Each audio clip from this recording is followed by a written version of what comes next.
El presente trabajo forma parte de la asignatura Estado, Sociedad y Derecho, de la Facultad de Ciencias Políticas y Sociales. Universidad Autónoma de México. Docente Fermín Edgardo Rivas Prats. Octubre, 2022. Gabriela Guzmán presenta. Actividad 5. Podcast.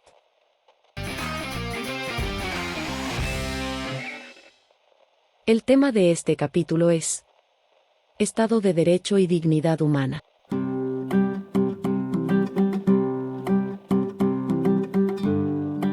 El día de hoy vamos a hablar de un tema muy importante, Estado de Derecho y Dignidad Humana. Y para eso vamos a dar una breve introducción. Contestando la siguiente pregunta, ¿qué es la Constitución y cuál es su relevancia actual en el contexto internacional? En una democracia, la Constitución como construcción jurídico-política es creada para proteger y garantizar principios como la propia democracia, la división de poderes, la rendición de cuentas, los derechos individuales, derechos humanos y el sistema representativo, principios todos indispensables para considerar la existencia de un Estado de Derecho. Sin embargo, en un contexto internacional, al formar parte de una comunidad de naciones se deben acatar ciertas legislaciones que favorezcan la protección y el ejercicio libre de los derechos humanos de sus ciudadanos.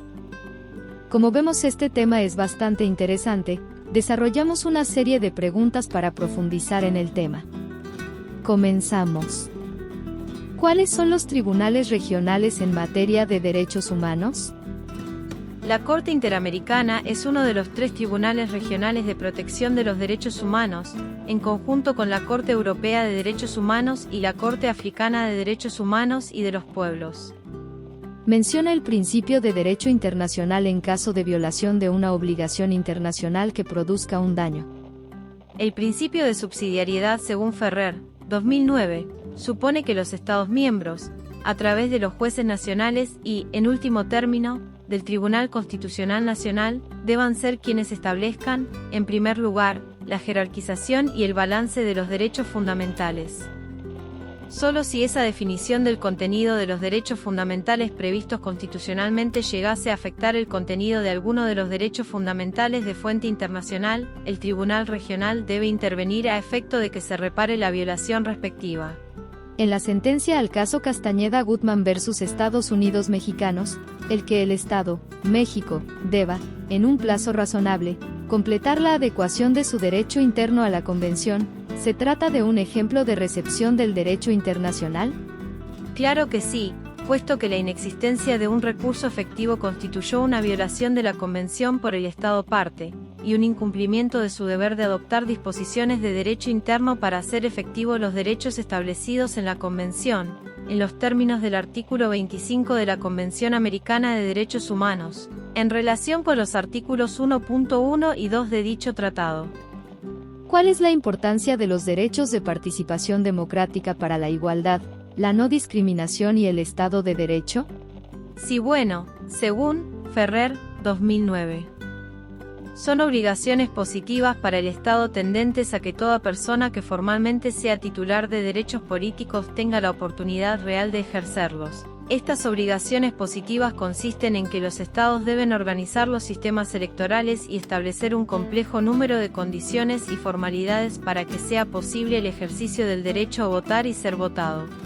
Entonces, ¿por qué la facultad de los Estados de regular o restringir los derechos no es discrecional? Pues, porque está limitada por el derecho internacional, que exige el cumplimiento de determinadas exigencias que de no ser atendidas se transforma la restricción en ilegítima y contraria a la Convención Americana. Explícame, ¿qué es la recepción automática y qué la recepción específica?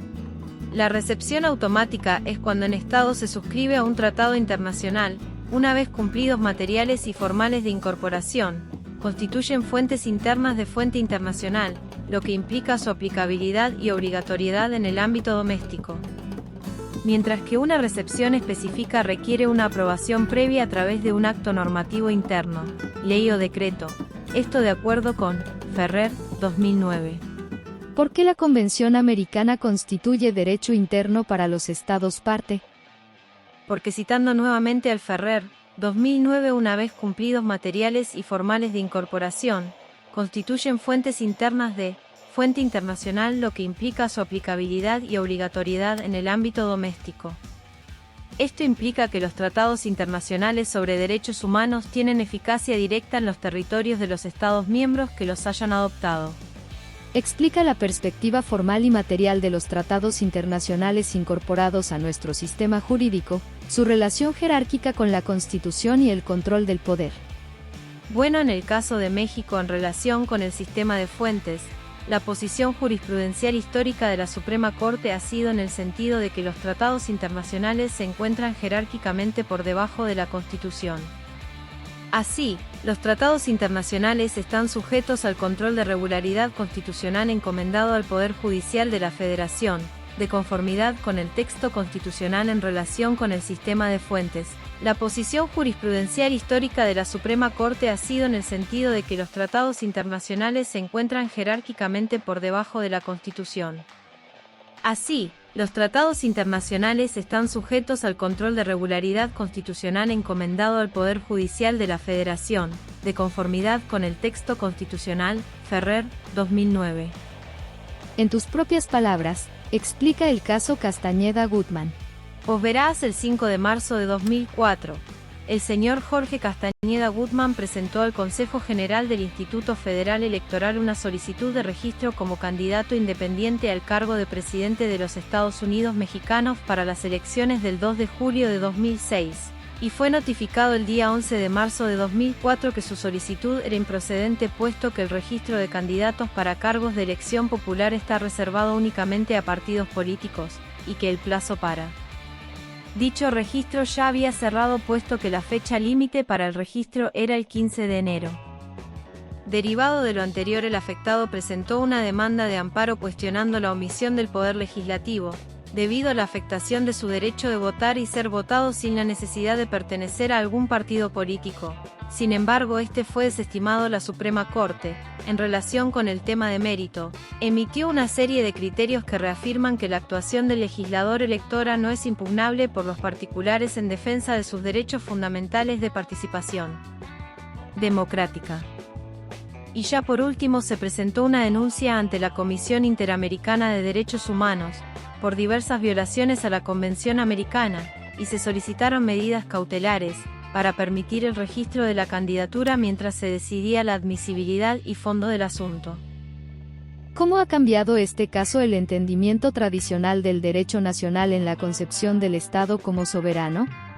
Después de la reforma constitucional de agosto de 2012, se reactivaron diversas preguntas en torno a las implicaciones de adecuar las candidaturas independientes a un complejo entramado de reglas y principios ideados para fortalecer la competencia exclusiva de los partidos políticos.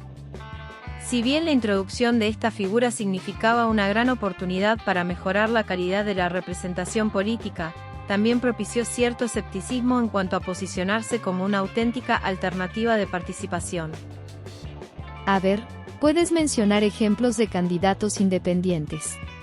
Pues mirá, según la Wikipedia, el Dr. Simi, tan famoso últimamente, también quiso obtener un registro como candidato independiente para las elecciones de 2006, y al igual que Jorge Castañeda, este registro le fue negado. En los comicios de 2012 no se presentaron candidatos independientes. Fue hasta 2018 que se presentó María de Jesús Patricio Hernández, mejor conocida como Mari Chuy, quien fue elegida por el Congreso Nacional Indígena como vocera representante indígena para las elecciones federales. Sin embargo, pudo obtener su registro por no poder obtener el número de firmas requerido. Quienes sí obtuvieron su registro: Margarita Zavala, Armando Ríos Peter y Jaime Rodríguez el Bronco, en medio de una gran controversia por la presunta falsificación de firmas. Y ya para cerrar el tema, podemos concluir que el caso Castañeda puso al descubierto la coexistencia del Estado soberano con una realidad jurídica distinta, es decir, la interacción del Estado constitucional con el derecho internacional de los derechos humanos. Y bueno, hasta aquí hemos llegado en el programa de hoy. Agradecemos su preferencia. Pórtese mal y cuídese bien. Hasta la próxima. Hasta la próxima. La información presentada fue obtenida de Corte IDH 2020, Corte Interamericana de Derechos Humanos. obtenido de 3 Cortes Regionales de Derechos Humanos. http://www.cortate.org.cr/tablas. Diagonales 3 cortes index.html. Ferrer, MacGregor, Eduardo, Silva García Fernando 2009. La primera sentencia condenatoria en contra del Estado mexicano. Ciudad de México, Porrúa. Ibarra, Cádenas Jesús 2020. Candidaturas independientes y sistema de partidos en México. Ciudad de México, TEPJF.